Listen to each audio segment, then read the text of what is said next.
ওম নমো ভাগবতে বাসুদেবায়। জয় শ্রীকৃষ্ণ, রাধে রাধে। শুধু কৃষ্ণ ভক্ত, গৌর ভক্ত, হরিভক্ত, আমার মা সকল, বাবা সকল, আপনাদের প্রতি প্রত্যেকের চরণের সশ্রদ্ধ প্রণাম। উপস্থিত সাধুগুরু বৈষ্ণব মণ্ডলী, অনলাইনে উপস্থিত আত্মীয় স্বজন, ভাই বন্ধু, সবাইকে সশ্রদ্ধ প্রণাম জানিয়ে শুরু করছি আজকের ভিডিও। তো আজকের ভিডিওর বিষয় আত্মতত্ত্ব। আত্মা জাগ্রত হলে মানুষ কেন নীরব হয়, মানুষ কেন কম কথা বলে, আজকে আমরা জানবো এর আসল রহস্য।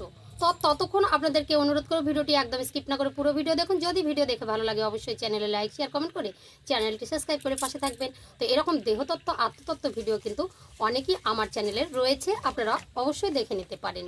তো যাই হোক, এই দেহ আত্মা জাগ্রত হলে মানুষ কেন কম কথা বলে? এটি কি তার কোনো অভিশাপ, নাকি তার কোনো হতাশা, নাকি তার কোনো কষ্টের চিহ্ন? আজকে আমরা জানবো এই ভিডিওতে। তো অনেকেই ভাবে মানুষ যখন কম কথা বলে তার মনে হয় কোনো শোক হয়েছে বা কোনো কিছুতে হার মানিয়ে গেছে, তাই সে কিন্তু বা কোনো কিছু হারিয়ে ফেলেছে, তাই কি করেছে, সে কিন্তু নীরব হয়ে গেছে। কিন্তু এটা কিন্তু আত্মতত্ত্ব এই বিচারটা বলছে না, এটা কিন্তু ঠিক তার উল্টো। তো আত্মা জাগ্রত হলে মানুষ নীরব শান্ত হয়, কিন্তু কিছু হারায় না। তো অপ্রয়োজনীয় কিছু থেকে মুক্ত হয়। আত্মা জাগ্রত হওয়ার আগে তো মানুষ প্রচুর কথা বলতো, তো তার কথায় কথায় নিজেকে প্রমাণ করতে চাইতো। তার ভিতরে যে এক অস্বস্তি বোধ, অস্থিরতা বোধ করতো, সে নিজেকে সবসময় বড় ভাবতো, যে আমি প্রত্যেকটা ব্যক্তির কাছে তাকে প্রমাণ করতে হতো। সমস্ত কিছুর মধ্যে কথা বলেই সে নিজেকে প্রমাণ করতে চাইতো। বিশেষ করে বেশি বেশি কথা বলতো, অপ্রয়োজনীয় কথা বলতো। তো নিজের অস্তিত্ব বারবার ঘোষণা করারও চেষ্টা করতো।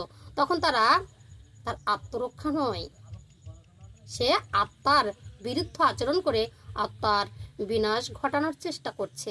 এটা অবশ্যই আমাদের মনে রাখতে হবে। তো যাতে কেউ তাকে ভুল বোঝে না, তার জন্য নিজেকে সবসময় নিয়েই ব্যস্ত থাকে। এটা আমি সব থেকে বড়, আমাকে প্রমাণ করতে হবে আমি তোমার থেকে অনেক বড়। এই যে আত্মা যখন জাগ্রত না হয়, তখনই কিন্তু আমাদের ভুল বিচারগুলো মনের মধ্যে কিন্তু প্রবেশ করে যায়। তো আত্মা যখন ধীরে ধীরে জাগ্রত হতে শুরু করে, প্রথম যে পরিবর্তন, তখন মানুষ কিন্তু কঠিন ও শক্ত ও নিজেকে নীরব করে তোলে।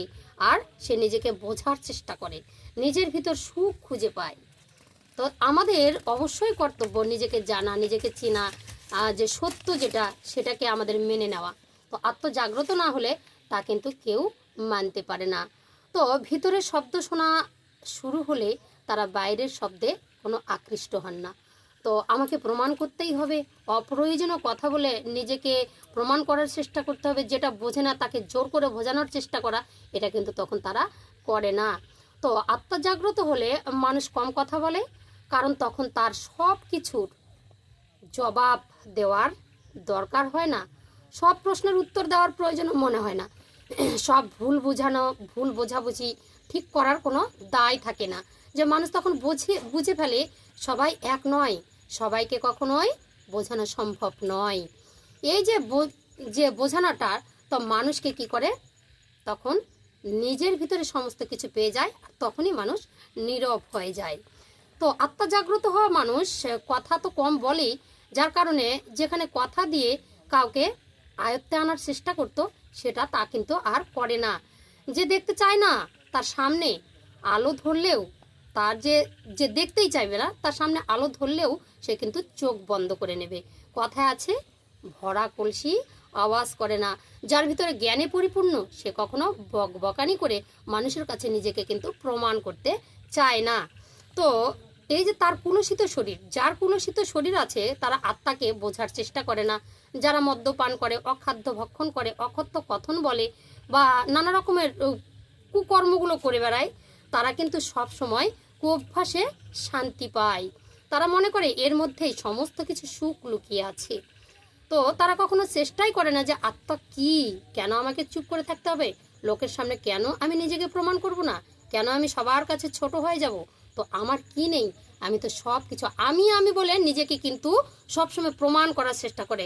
তারা বলে ধর্ম বলে কিছু হয় না, দেখেছেন? তো এ জগতে সুখ ভোগ বিলাসিতাই সব কিছু, এর মধ্যেই সবসময় নিমজ্জিত থাকাটাই ভালো। তারা সবসময় মগ্ন থাকে কামে, তাদেরই এই যে নরক যন্ত্রণা ভোগ করতে হয়। যারা আত্মতত্ত্ব জানে, যাদের মধ্যে জ্ঞানের সঞ্চার ঘটেছে, তারা কিন্তু নরক যন্ত্রণা পায় না।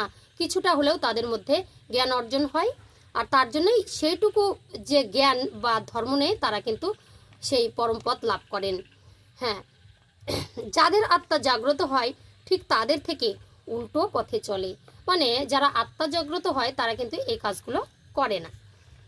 তো বেশি কথা বলা লোকের আয়ু ক্ষয় হয়, কারণ দেহের প্রাণ শক্তির ঘাটতি ঘটে। তো কথা শুধু শব্দ নয়, কথা একটি শক্তি। প্রয়োজনীয় কথায় শক্তি নষ্ট হয় না। অতিরিক্ত কথা বললেই আমাদের প্রাণ শক্তির ঘাটতি ঘটে। আত্মা জাগ্রত হলে তারা বোঝে সকলেই জিতার জন্য নয়, কিছু লড়াই আছে আত্মার মুক্তির জন্য। তো আত্মার মুক্তির জন্য আমরা পৃথিবীতে বারবার এই দেহ নিয়ে জন্মগ্রহণ করি। আত্মা বারবার একটা দেহের মধ্যে প্রবেশ করে আত্মাটা মুক্তি হবার জন্য। যখনই এই দেহ আত্মার মুক্তির জন্য কোনো কর্ম করে, আত্মা তার ভিতর জাগ্রত হয়ে যায়, তখন এই পরিবর্তনগুলো তার মধ্যে লক্ষ্য করা যায়। যে আমি কেউ নই, আমি কে? আমি একটা আত্মা। আমার যে দেহটা বারবার একটা আত্মাকেই নিয়ে আসে, বা আত্মাই একটা দেহকে বহন করে নিয়ে আসে। আমার এই দেহের কোনো মূল্য নেই। এই নশ্বর দেহটা জড়জগতের একটা ধূলিকণা মাত্র। আত্মা যখনই বেড়ে যাবে আর আমাদের শরীরটা তখন ধূলিসাৎ হয়ে যাবে, পুড়ে ছাই হয়ে যাবে, ভস্ম হয়ে যাবে। তার এক ফোঁটাও মূল্য নেই। যতক্ষণ আপনার মনে দেহের মধ্যে আত্মা ছিল ততক্ষণই আপনার মূল্য। এই আত্মতত্ত্ব জ্ঞানীরা, যাদের আত্মজাগ্রত হয়, তারা কিন্তু এই সমস্ত কিছু জানে। কিন্তু যারা জানবারই চেষ্টা করে না, বারবার নরকগামী হয় আর বারবার এই পৃথিবীতে প্রত্যাবর্তন করে, আর তাদেরকে এই নরক যন্ত্রণাগুলো ভোগ করতে হয়। তো কোথায় স্বর্গ কোথায় নরক? কে বলে তা বহুদূর, মানুষের মাঝেই স্বর্গ নরক, মানুষের তেই সুরাসুর। এই কর্মের ফল, এই কর্মে আমরা ভোগ করে থাকি, আর সবসময় আমরা ঠাকুরকে দোষারোপ করি। এগুলো কিন্তু একদমই ভুল কথা। যখন যার আত্মা জাগ্রত হয় তখন তারা সমস্ত কিছু এগুলো ভেদ করে চলে যায়। এগুলো জড়জগতের, এগুলো মায়ামোহর কারণে এসব হয়। কিন্তু যাদের আত্মা জাগ্রত হয়, এরা মায়ামোহর মানে ধারণ করে তারা কিন্তু বাঁচে না, আঁকড়ে তাদেরকে কোনো বন্ধনে তাদেরকে আটকাতে পারে না।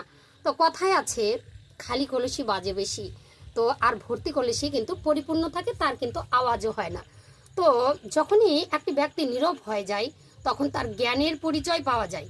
তার কাছে বসলে একটা কথা বলা, তার কথা একটা শ্রবণ করলে মন শান্তি হয়ে যায়। তারা বোঝাতে পারেন, তারা আকর্ষিত হয়, কিছু ব্যক্তিকে তারা আকর্ষিত করতে পারে তার কথাই।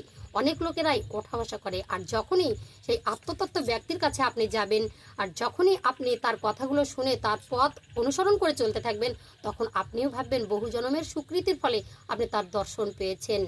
আপনারও শরীরের মধ্যে মহাযোগের সৃষ্টি হয়েছে, যে যোগ আপনাকে সেই মহাযোগের মধ্যে পৌঁছে দেবে, যে যোগ আপনাকে মুক্তির পথে নিয়ে যাবে, যে যোগই আপনাকে সেই সমাধির পথে নিয়ে যাবার, সেই সমাধি আপনাকে মোক্ষ প্রাপ্ত করতে সাহায্য করবে। এই হচ্ছে আত্মজ্ঞানী ব্যক্তির পরিচয়। যাই হোক, আজকের দেহতত্ত্বের বিষয় এই পর্যন্তই রাখলাম। আবারও আপনাদের সামনে পরের ভিডিও নিয়ে হাজির হচ্ছে। ততক্ষণ ভিডিও দেখতে থাকবেন। যদি ভিডিও ভালো লাগে অবশ্যই চ্যানেলে লাইক শেয়ার কমেন্ট করে চ্যানেলটি সাবস্ক্রাইব করে পাশে থাকবেন। প্রেম সে বলুন রাধে রাধে।